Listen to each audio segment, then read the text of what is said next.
여러분도 한 번쯤 이런 생각을 해보셨을 겁니다.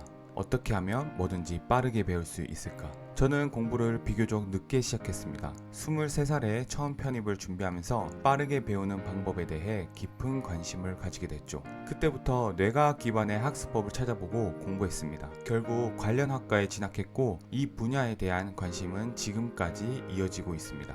이런 지식과 경험은 나중에 영어 강사로서 중학생에게 영어를 가르칠 때, 그리고 축구 코치로서 초등학생들에게 축구를 지도할 때 큰 도움이 되었습니다. 그리고 이런 고민은 저만의 이야기가 아니었습니다. 많은 유튜브 영상에서 성공한 사람들이 이런 질문을 받는 장면을 보신 적이 있을 겁니다. 지금 하는 일을 다시 시작한다면 가장 먼저 무엇을 하시겠습니까? 이 일을 시작하는 사람들에게 가장 먼저 무엇을 하라고 조언하시겠습니까? 결국 이 질문들의 핵심은 하나입니다. 가장 빠르게 목표에 도달할 수 있는 방법, 그 분야를 효율적으로 배우는 최적의 학습법. 그런데 이 질문에 답하는 사람들은 두 부류로 나눕니다. 한쪽은 지식이 먼저다, 최대한 많이 배우고 준비해야 한다. 다른 쪽은 아니다, 경험이 먼저다, 몸으로 부딪히며 배우는 게 중요하다. 하지만 이 두 접근 모두 함정이 있습니다.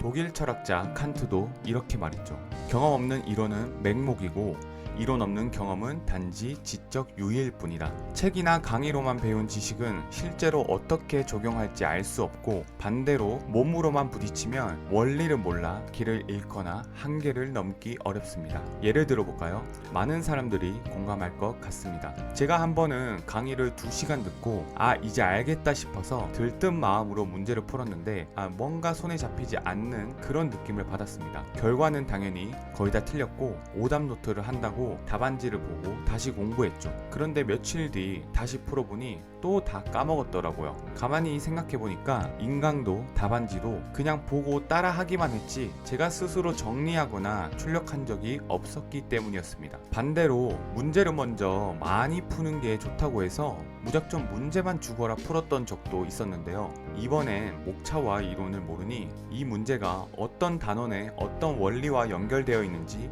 감조차 못 잡겠더라고요. 그래서 깨달았습니다.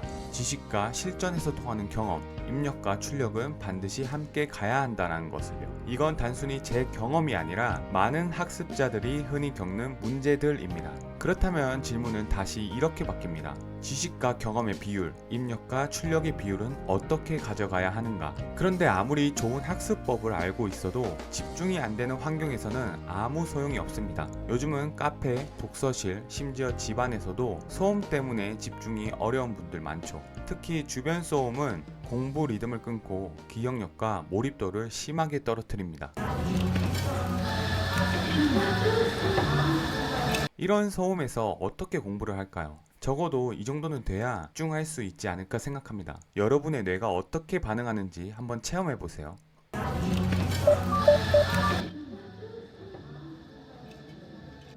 어떠셨나요? 이처럼 집중 환경이 뒷받침되어야 효율적인 학습법이 진짜 효과를 발휘합니다. 그럼 이제 본격적으로 뇌과학으로 증명된 한 달 걸릴 학습을 일주일 만에 끝내는 법을 알려드리겠습니다. 이 영상은 해외에서 240만 이상의 조회수를 기록한 저스틴 성 채널의 How to Learn Any Skill So Fast It Feels Illegal 영상을 참고해 제작했습니다. 기술 학습의 법칙 1대5 법칙. 이전 영상에서는 이론 1시간을 배우면 연습은 5시간 해야 한다고 말씀드렸습니다. 그건 스포츠, 영상 편집, 악기 연주 같은 기술에 대해서 말씀드렸는데요. 예를 들어 축구에서 인사이드 패스를 10분 동안 설명만 듣고 바로 경기에서 제대로 쓸 수 있을까요? 절대 아닙니다. 수십 번, 수백 번 차봐야 비로소 발에 익습니다. 영상 편집도 마찬가지였습니다. 기본 강의를 1시간 들으면 5시간은 직접 해봐야 합니다. 왜 그럴까요? 우리의 뇌는 한 번에 받아들일 수 있는 정보의 양이 정해져 있습니다. 심리학자 조지 밀러는 인간의 단기 기억 용량이 평균적으로 7개, 많아야 9개, 적게는 5개라고 했습니다. 이보다 많은 정보를 한꺼번에 넣으려고 하면 뇌에 과부하가 걸립니다. 그래서 이론은 한 번에 많이 듣는 것보다 하나씩 직접 행동으로 옮겨보고 반복해 보는 과정이 필요합니다. 그렇게 반복된 행동은 뇌에서 자동화되고 더 이상 에너지를 소모하지 않게 됩니다. 즉, 습관을 만들어야 한다는 거죠. 그러면 새로운 이론을 받아들일 수 있는 여유 공간이 생기고 처음 배운 이론과 연결되며 튼튼한 구조가 만들어집니다. 핵심은 배운 이론을 습관으로 만들 정도로 반복하고 다음으로 넘어가야 합니다. 이게 바로 기술학습의 1대5 법칙입니다. 그렇다면 인강이나 책으로 배우는 지식학습은 어떨까요? 지식학습 1대2 법칙. 여기서는 이론을 1시간 배우면 자기학습은 2시간 이상이 필요합니다. 즉 30분짜리 강의를 들었다면 최소 1시간은 스스로 정리하고 문제를 풀어야 합니다. 그리고 자기학습할 때는 실전에서 요구하는 형태로 학습을 해야 합니다. 1대2 법칙을 무시할 때 우리가 흔히 겪는 실패 사례들은 다음과 같습니다. 강의만 2-3개 연속으로 몰아듣고 이제 알겠다 싶어서 막상 시험 문제를 풀면 하나도 기억이 안 나서 손에 잡히지 않는 상황. 내가 분명히 아는 것 같았는데 하면서 멘붕이 오죠. 꼭 다시 강의로 돌아가 버립니다. 입력, 듣기만 하고 출력, 스스로 정리하거나 문제를 풀지 않았기 때문입니다. 즉 1대2 법칙을 지키지 않으면 우리는 늘 아는 것 같은데 못 쓰는 상태에 갇히게 됩니다. 결론적으로 지식학습에서는 강의를 1시간 들으면 자기학습은 최소 2시간이 필수입니다.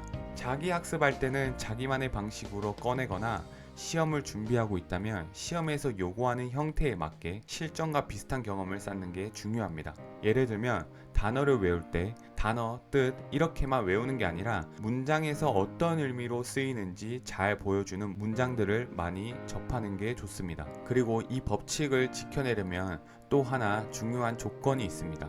그건 바로 집중 환경입니다. 집중 환경의 중요성. 우리는 환경을 떠올리면 보통 공간을 생각하죠. 조용한 서재, 깔끔한 독서실, 카페. 물론 최적의 공간을 만들 수 있다면 가장 좋습니다. 하지만 현실은 다르죠. 공간을 만드는 데에는 비용이 많이 듭니다. 그리고 도서관, 독서실, 카페처럼 최적의 공간이라고 불리는 곳에 가도 피할 수 없는 게 하나 있습니다. 그건 바로 소음입니다. 도서관에 가도 책 넘기는 소리, 기침 소리, 문 닫히는 소리가 들리죠. 카페에 가면 음악, 기계음, 주변 대화 소리가 귀에 거슬립니다. 결국 소음은 어디서든 따라다니는 그런 존재입니다. 이 문제를 너무 심하게 겪은 저는 정말 고민이 많았습니다. 처음에는 내가 집중력이 낮아서 그래 이렇게 치부했었는데 저는 그걸 아내의 노이즈 캔슬링 헤드폰을 빌려서 사용한 이후에는 조금 다르게 생각하게 되었습니다. 나의 집중력에 문제가 있었던 게 아니고 집중을 할 수 없었구나 이렇게 생각하게 되었죠. 이걸 끼는 순간 집중을 할 수밖에 없는 환경이 만들어집니다. 장비의 힘, 공부나 작업은 실력 싸움이기 전에 환경 싸움입니다. 그리고 그 환경은 우리가 선택할 수 있습니다. 제가 LG그램으로 영상 편집을 하던 시절이 있었습니다. LG그램은 문서 작업용이죠. 지금은 캡컷을 쓰는데 그 당시에는 제가 프리미어 프로를 썼거든요. 얼마나 느리던지. 그래도 의지로 할 수 있다라는 마음으로 성실히 했죠. 이런 축구 분석 영상을 만들었는데 하나 만드는데 진짜 한 3주에서 4주는 걸렸던 것 같습니다. 영상 편집용 노트북이 아니다 보니 너무 느려서 정말 고통스러웠습니다. 결국에는 영상 4개 만들고 접었습니다. 그때 크게 깨달았어요. 장비가 이렇게까지 중요하구나. 그래서 돈을 벌기 시작하면서 과감하게 200만원짜리 노트북을 질렀습니다. 그런데 정말 다르더라고요. 왜 다들 장비빨, 아이템빨 하는지 알겠더라고요. 편집 속도도 빨라지고 스트레스도 사라지고 지금처럼 결과물도 눈에 띄게 좋아졌습니다. 공부도 마찬가지입니다. 장비가 곧 학습 환경을 만듭니다. 노이즈 캔슬링 기능 없이 공부나 작업을 했다라고 하면 이 기능이 있는 헤드폰 아무거나 한번 써보세요. 그럼 정말 신세계를 경험하실 겁니다. 지금까지와는 다른 집중과 몰입을 경험하실 거예요.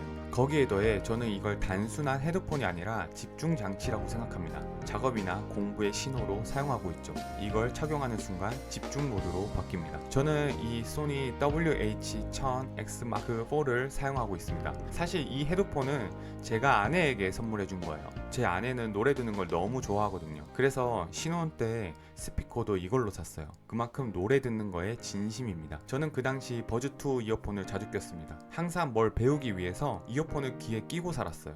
유튜브, 밀리의 서재 같은 오디오를 많이 들었습니다. 그런데 주변이 조금만 시끄러워도 소음 차단이 잘 안 돼서 영상 볼륨을 크게 틀었거든요. 결국 오래 끼고 다니니 귓구멍도 아프고 볼륨을 크게 틀어서 그런지 침 삼킬 때마다 귀가 아파서 도저히 안 되겠어서 아내 거 한번 빌려서 써봤습니다. 그 이후로 제가 계속 쓰고 있어요. 제가 카페나 도서관에서 자주 작업이나 공부를 하는데 조용해도 귀에 거슬리는 소리들은 어떻게 할 수가 없겠더라고요. 마크4는 저주파 차단 성능이 있어서 우리가 일상에서 접하는 에어컨, 선풍기, 자동문 같은 기계음이나 작은 대화 소리, 책 넘기는 소리, 그리고 층간소음까지 차단해줍니다. 한번 느껴보세요.